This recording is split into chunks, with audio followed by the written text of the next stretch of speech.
ಸ್ನೇಹಿತರೆ, ಧರ್ಮಸ್ಥಳದ ಭಕ್ತ ಬಾಂಧವರಿಗೆಲ್ಲ ಸಂತೋಷದ ಸುದ್ದಿ. ಒಂದೊಂದಾಗಿ ಎಲ್ಲರ ಮುಖವಾಡುಗಳು ಕೂಡ ಕಳಚಿ ಬೀಳ್ತಾ ಇದೆ. ಯಾರು ಮಂಜುನಾಥನ ದೇವಾಲಯದ ಮೇಲೆ, ಪೂಜ್ಯ ಕಾವಂದರ ಮೇಲೆ ಆರೋಪವನ್ನ ಮಾಡ್ತಾ ಇದ್ರೋ ಒಬ್ಬೊಬ್ಬರಾಗಿ ಅವರೆಲ್ಲರ ಬಣ್ಣಗಳು ಬಯಲಾಗ್ತಾ ಇದೆ. ಇದು ಕೇವಲ ಆರಂಭ ಅಷ್ಟೇ, ಇನ್ನು ಶಿವತಾಂಡವ ಆರಂಭ ಆಗಿಲ್ಲ. ಬಯಸಿ ಬಯಸಿ ಅವರೇ ಬರಮಾಡಿಕೊಂಡ ಶಿವತಾಂಡವ ಇನ್ಮೇಲೆ ಶುರುವಾಗುತ್ತೆ. ಯಾವ ವ್ಯಕ್ತಿಗಳು ಇವತ್ತು ನಮ್ಮ ಕಣ್ಣೆದುರುಗಡೆಗೆ ಕಾಣಿಸ್ತಾ ಅಪಪ್ರಚಾರವನ್ನ ಮಾಡ್ತಿದ್ದಾರೆ ಅಥವಾ ಅವ್ರ ಹಿಂದೆ ಯಾರಾದರೂ ಇದ್ದಾರಾ, ಇವರಿಗೆಲ್ಲ ಇದರಿಂದ ಸಿಗುವಂಥ ಲಾಭವಾದ್ರೂ ಏನು? ನಿರಂತರವಾಗಿ ದಶಕಗಳ ಕಾಲ ಇವರು ಹೋರಾಟದ ಹೆಸರಲ್ಲಿ ಐಷಾರಾಮಿ ಬದುಕುಗಳನ್ನ ಕಟ್ಟಿಕೊಂಡಿದ್ದು ಹೇಗೆ? ಪ್ರತಿದಿನಾನೂ ಕರ್ನಾಟಕದ ಪೊಲೀಸ್ ವ್ಯವಸ್ಥೆಯ ಮೇಲೆ, ನ್ಯಾಯಾಂಗದ ಮೇಲೆ ನಂಬಿಕೆ ಇಲ್ಲ ಅನ್ನುವಂತೆ ವರ್ತಿಸ್ತಾ ಕೇವಲ ಸೋಷಿಯಲ್ ಮೀಡಿಯಾದಲ್ಲಿ ನ್ಯಾಯ ನ್ಯಾಯ ಅಂತ ಬಾಯಿ ಬಡಿದುಕೊಳ್ತಾ ತಮ್ಮ ಹೊಟ್ಟೆಯನ್ನ ತುಂಬಿಸಿಕೊಳ್ತಾ ಇದ್ದ ಒಂದು ಧರ್ಮ ವಿರೋಧಿ ಗುಂಪಿನ ಬಣ್ಣ ಇವತ್ತು ನಮ್ಮೆದುರುಗಡೆಗೆ ತೆರೆದುಕೊಂಡಿದೆ. ಈ ಮೂರ್ಖರ ಅಪಪ್ರಚಾರದ ವಿರುದ್ಧ ಇವರೆಲ್ಲರಿಗೂ ಮೊದಲಿನಿಂದಾನೂ ಸವಾಲು ಹಾಕಿ ನಿಂತು ಗೆದ್ದವರು ವಸಂತ್ ಗಿಳಿಯಾರ್ ಹಾಗೂ ಇನ್ನು ಕೆಲವು ಧರ್ಮ ಸೈನಿಕರು. ಯಾವುದೇ ರೀತಿ ಇವರಂತೆ ಹೊಲಸು ಮಾತಾಡದೆ ಇವರ ವೈಯಕ್ತಿಕ ದಾಳಿ ಎಲ್ಲವನ್ನ ಸಹಿಸಿಕೊಂಡು ಕೇವಲ ಸತ್ಯವನ್ನ ಆಧಾರವನ್ನ ಮುಂದಿಟ್ಟುಕೊಂಡು ಮಾತಾಡಿ ಕೊನೆಗೂ ತಮ್ಮ ತನವನ್ನ ನಿರೂಪಿಸಿಕೊಂಡಿದ್ದಾರೆ. ಕೇವಲ ವಸಂತ್ ಗಿಳಿಯಾರ್ ಒಬ್ಬರೇ ಈ ಕೆಲಸವನ್ನ ಮಾಡಿದ್ರು ಅಂದ್ರೆ ಬಹುಶಃ ಅವರೂ ಕೂಡ ಇದನ್ನ ಒಪ್ಪಿಕೊಳ್ಳಲಿಕ್ಕಿಲ್ಲ.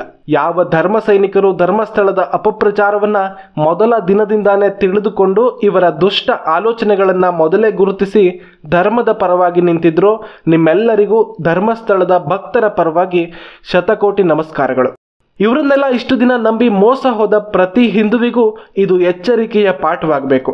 ದೇಶಾದ್ಯಂತ ಈ ಪ್ರಕರಣ ಮಾದರಿಯಾಗಬೇಕು. ಇನ್ನಾದರೂ ಮಲಗಿರುವ ಹಿಂದೂಗಳು ನಿದ್ದೆಯಿಂದ ಎಚ್ಚರಗೊಳ್ಳಬೇಕು. ಧರ್ಮಸ್ಥಳ ಕೇವಲ ಒಂದು ಊರಲ್ಲ, ಅದು ಯಾವತ್ತಿಗೂ ಧರ್ಮದ ಸ್ಥಳವೇ. ನನ್ನ ತಂದೆ, ತಾತ, ಮುತ್ತಾತ ಎಲ್ಲರ ನಂಬಿಕೆಯ ಪ್ರತೀಕ. ಅದೆಷ್ಟೋ ಸಾವಿರ ಲಕ್ಷಾಂತರ ಜನಕ್ಕೆ, ಕೋಟ್ಯಾಂತರ ಭಕ್ತರ ಪಾಲಿಗೆ ನೆಮ್ಮದಿಯನ್ನ ಒದಗಿಸಿದಂಥ ಮಂಜುನಾಥನ ಪವಿತ್ರ ಸ್ಥಳ.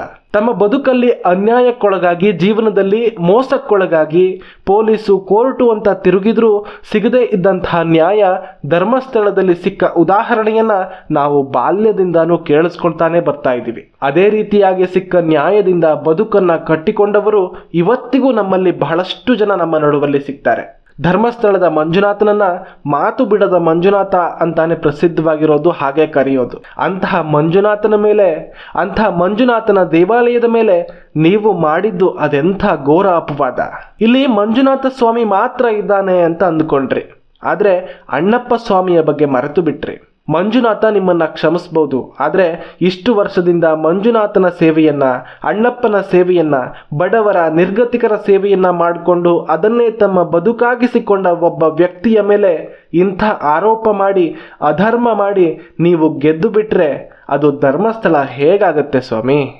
ಇಷ್ಟಕ್ಕೆ ಮುಗೀತು ಅಂತ ಅಂದ್ಕೋಬೇಡಿ, ಈಗ ಪ್ರಾರಂಭ ಆಗಿದೆ ಅಷ್ಟೆ. ನಿಮ್ಮ ಈ ದುಷ್ಟ ಕಾರ್ಯಕ್ಕೆ ಕೈ ಜೋಡಿಸಿದ, ಧ್ವನಿ ಕೂಡಿಸಿದ, ಒಂದೊಂದು ರೂಪಾಯಿ ಹಣವನ್ನ ಕೂಡ ನಿಮಗೆ ಸಹಾಯ ಮಾಡಿದವರಿಗೂ ಕೂಡ ಈ ಫಲ ತಪ್ಪಿದ್ದಲ್ಲ. ನೀವು ಮಾಡಿದ ಅನ್ಯಾಯಕ್ಕೆ, ನೀವು ಮಾಡಿದ ಅನಾಚಾರಕ್ಕೆ ಕಾನೂನು ಪ್ರಕಾರವೇ ಶಿಕ್ಷೆಯಾಗತ್ತೆ. ನೀವು ಹಣದ ಬಲೆಯಲ್ಲಿ ನೀವೇ ಸಿಕ್ಕಿ ಒದ್ದಾಡುವ ಪರಿಸ್ಥಿತಿ ನಿಮಗೆ ಬರುತ್ತೆ. ಕೇಳ್ತಾ ಇದ್ರಲ್ಲ, ಶಿವತಾಂಡವವನ್ನ ಶುರುವಾಗುತ್ತೆ ಇನ್ಮೇಲೆ ನೋಡಿ.